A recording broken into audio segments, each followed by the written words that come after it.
Welcome back once again. Another round of negotiations talks and effects to trials by the Pakistani side, and also that was received positively by the Iranian side.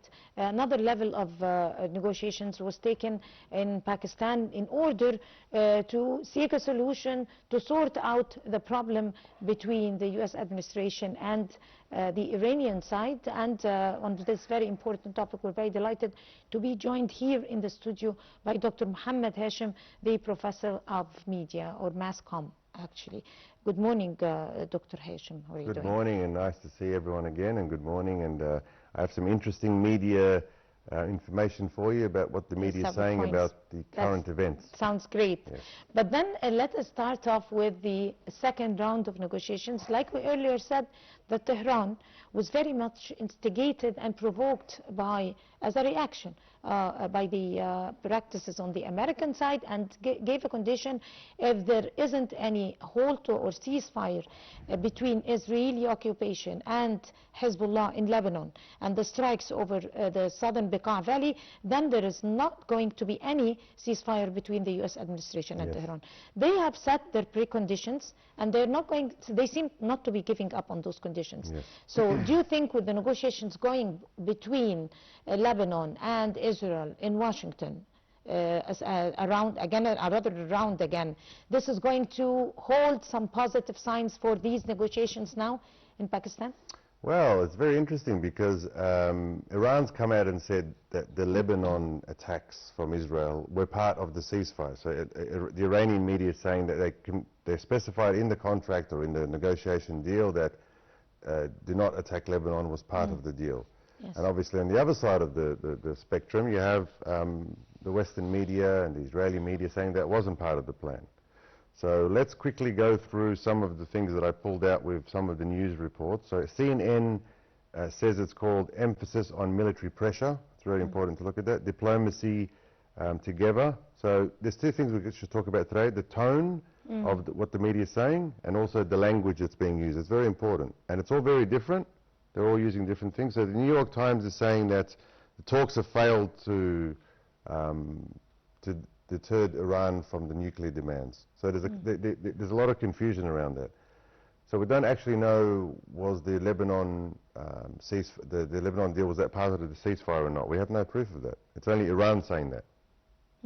But now Israel is in talks with Lebanon, and the Israelis are saying the Lebanese approached them for the ceasefire. So who do you believe? As usual. As usual. But the most important part is that they are reacting positively to the conditions.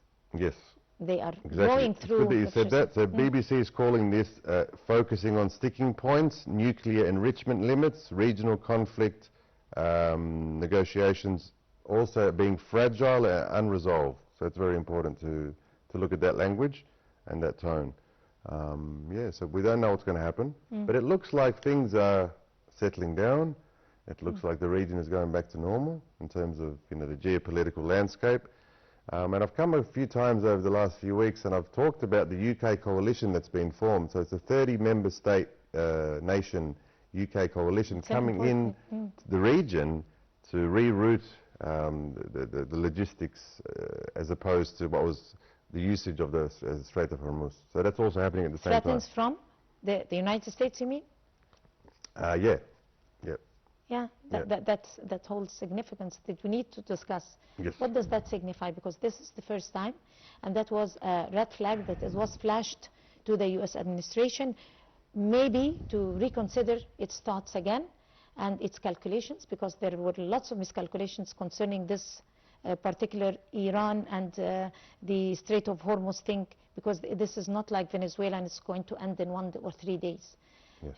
There are implications on Asia, there are implications on different European countries, Japan, and it's not easy to be able to wage a war in that particular place for no reason.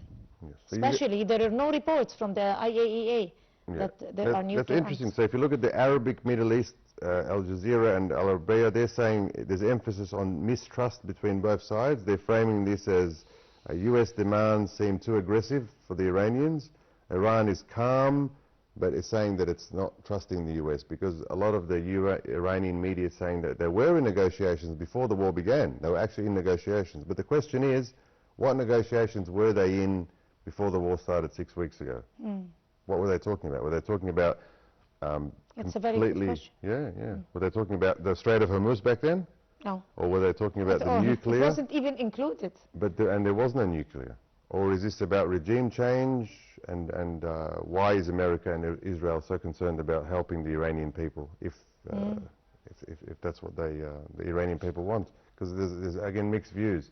80% say they want the regime gone from Iran, and there is that 20% saying that they like the regime.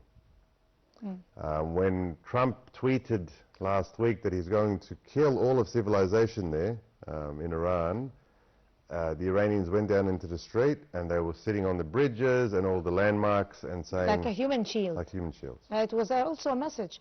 But doesn't it sound very impressive by a president, a leader of one of the superpower countries, to say, I am going to kill civilization? But anyway, you raised a very important point, which is the negotiations prior to the war. Yes. That is the core point of everything. Yes. Why was this war waged? Because political analysts raised that question at every media outlet. Before the war, there was no Strait of Hormuz issue. There was no other issues of regime. There were, from time to time, those ongoing since years and years back, this nuclear arms or activities, or the uranium enrichment and its levels and all that. And negotiations, on top of all, Iran was very ready and positive to the negotiations. And suddenly, the next day, there were strikes.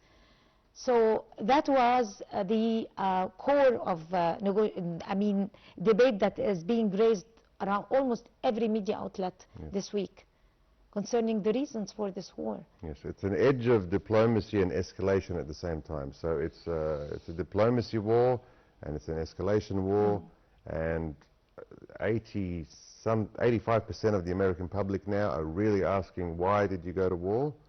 And at the same time, cheering it on, because Iran has been the enemy since 1979, which is like 47 years. For the West, and even though the GCC states were friendly with Iran, they're a bit shocked by what's happened also. There's a big shock from the GCC countries, so Saudi Arabia, Qatar, UAE. They're very peaceful, they're allies with the US, they're allies with most of the Western world, and they were friendly with Iran. They had a normalization process happening between Iran also. So they're in the middle of this. And hopefully it turns out well. Of course, hopefully it is going to end well, especially that solidarity between Egypt and its brotherly countries in the Gulf. Egypt is always detaining any aggression against our, because we're all on one space, and we have to maintain peace and security. And that is also the agenda of the Arab community and the Gulf states and the GCC. But then going back to that particular round of negotiations that is taking part in Pakistan now, what is new that could be introduced to the table of negotiations? And do you think, since there is no trust between the two ends, it is going to be breached as usual? Yes, I think we need to talk about stability and global consequence. So everyone wants stability, especially the GCC countries, because these countries, these nation states, have been around since 1934, Saudi Arabia and Dubai a little bit later on. So these countries were made with the idea of stability. They attract tourism, they attract business from all around the world, billions and trillions of dollars per year. A lot of the Western world has moved to the UAE to live there, start their businesses, and it's a long-term project, the UAE and Saudi and the GCC countries. So this is a huge shock for them because they want stability. Their number one motto is stability, security and growth. And obviously something like this, all the attacks, questioning a lot of that region. But at the same time, there is opportunity. They always say when there's war, there's opportunity. So a lot of AI companies now are being asked to come to the UAE and GCC states to do things like predictive software. So predictive software for future attacks. So AI companies would come in and be installed into the electricity grids and all the infrastructure in the GCC, and then warn of weather, strange weather that could come, or irregular weather, or attacks and make backups. Like, you know, we have computer systems, you always back up your system. So there's a lot of that happening at the moment. AI companies, software companies coming in to back up infrastructure in the region for the purpose of stability and security. Yeah, really interesting. But once the internet, I mean, maybe I don't have enough information about this particular, but it's very important at the same time. Once internet is being halted or affected by what's going on, and there were predictions that this might happen, however, we're not going through that course. But will that be able to be affected, this type of backup by the IA companies? Implemented? Well, right? Is it going to be functioned? I mean, yeah, once it's cut off entirely, blackout? I don't think it's going to black out. I think if Iran wanted to attack these GCC countries, and they've said it in their media, they've said if we wanted to attack these countries, everybody would have to leave these countries in 24 hours. What I'm trying to say is that if Iran wanted to attack Saudi, they could have attacked the prince's palace, or they could have attacked the Burj of Khalifa, the big one in Dubai, but they haven't. And there's a reason why they haven't. And the reason is showing now, because they are in negotiations. And Lebanon's sort of there in the middle of negotiations. Lebanon's staying there. They want to free the southern Lebanon from the Israeli attacks. But I think the Lebanese, even though they're a proxy of Iran, they need to deal with that themselves. I think. Exactly. Yeah, but then at the same time, Egypt would have never ever allowed any barbaric attacks over the GCC countries or the whole of the Gulf region. Egypt has been the peacemaker and the strength of the region. We would have never allowed that, of course. For over 100 years, you know, and they've always tried to get in and make the peace summit treaties. They've done it with Gaza. They did it years ago with Iraq, the Iraq War, the Gulf War. They're being called in now to do it again. Egypt's doing it again now. So Egypt is playing a big role in keeping this stability and security and helping everyone in the region remain calm and get back to work, basically, get back to business again. And that's really important. Hopefully. However, it's going to take a little bit, I mean, concerning the economic repercussions, it is not going to go back to where it was with the switch of a button, like they say, but hopefully things will settle down to a good ending, a wise one. But then going back to the rules and the conditions that are, or the regulations that are taken by both sides. Yes. Is there going to be some leniency on both sides? Maybe Iran is going to ease the tone. Maybe the United States is going to show some understanding in order to show some credibility and good intention. Yes, so there might be a second round of negotiations, and there could be a broader strategic game, and purely for a peace effort. Now, Trump started the peace summit. Of course. Even though he's called his army, it's no longer the defense force, it's the wall, so it's attack. But there is a lot of talks about peace. Egypt is #1 in, you know, originating and cultivating the idea of peace. There's a lot of peace summits in Egypt that happen in Sharm el-Sheikh once a year. A lot of even the economic summits that happen in the region also happen in Egypt. So Egypt's a big player in this, trying to help and push for peace. It's all about convincing Iran now and the Americans to sit together more often and understand each other's language and cooperate. Let us assess Pakistan's leading role that is taken in that particular situation all round. Pakistan have started, took the initiative to be able to bring the parts together with Egypt and also Turkey and Saudi Arabia.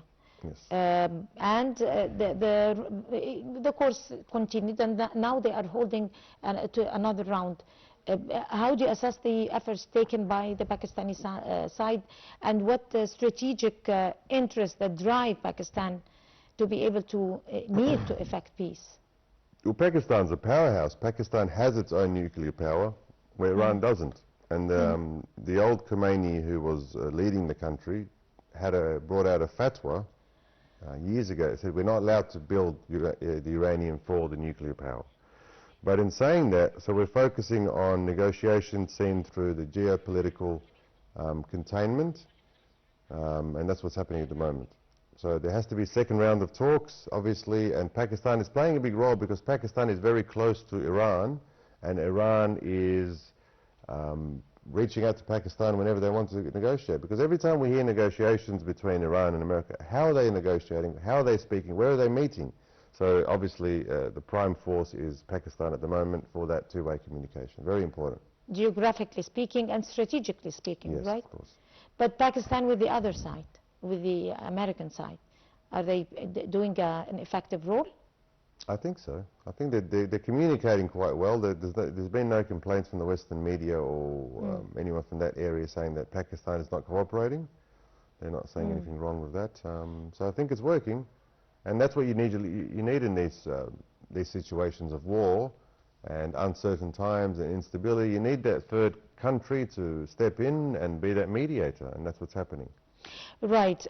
How does or to what extent will the United States is going to be willing to rely on a third party intermediaries like Pakistan instead of direct bilateral negotiations in this part? They could extend and allow negotiations based on what Iran is willing to change. But I think there's also that confusion of what do you want Iran to change? Is it the regime change? And that's a big talking point, the regime change. And that's a thing that is spoken a lot about in the Western media, especially Piers Morgan. Piers Morgan brings on a lady called Goldie Bird. I think she's an ex-Iranian. She's a lawyer in America, and she speaks about waiting for the regime to be changed and what strategy needs to be taken for that regime to be changed. And I think that is important, an important thing to talk about, what the media is talking about there.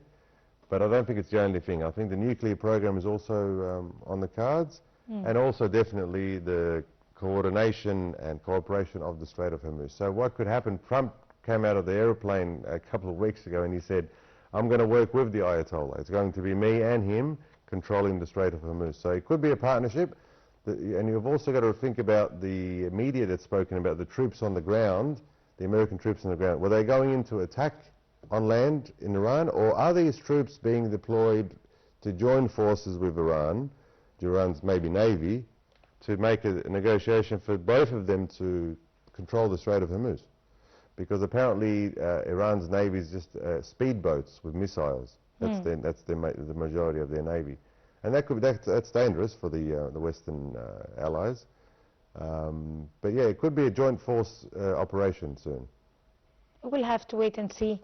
Yes. And more truth will be unfolded. There's a lot of media, a lot of media shock theory happening. There's a lot of shock, and then it calms down again, and then shock again, and it's because of the events that are escalating rapidly, and that's why this is always happening. You can never expect what is coming from this side or that side. On that note, of course, Dr. Mohamed Hashem, Professor of Mass Media, would like to thank you so much for your valuable input. Thank you for coming to the Breakfast Show. Thank you very much for your time. Nice to see you again. Thank you. Our real pleasure. And I guess by this we come to the end of the Breakfast Show for today. Many thanks to all of you. And until we see you again tomorrow morning, that's a goodbye.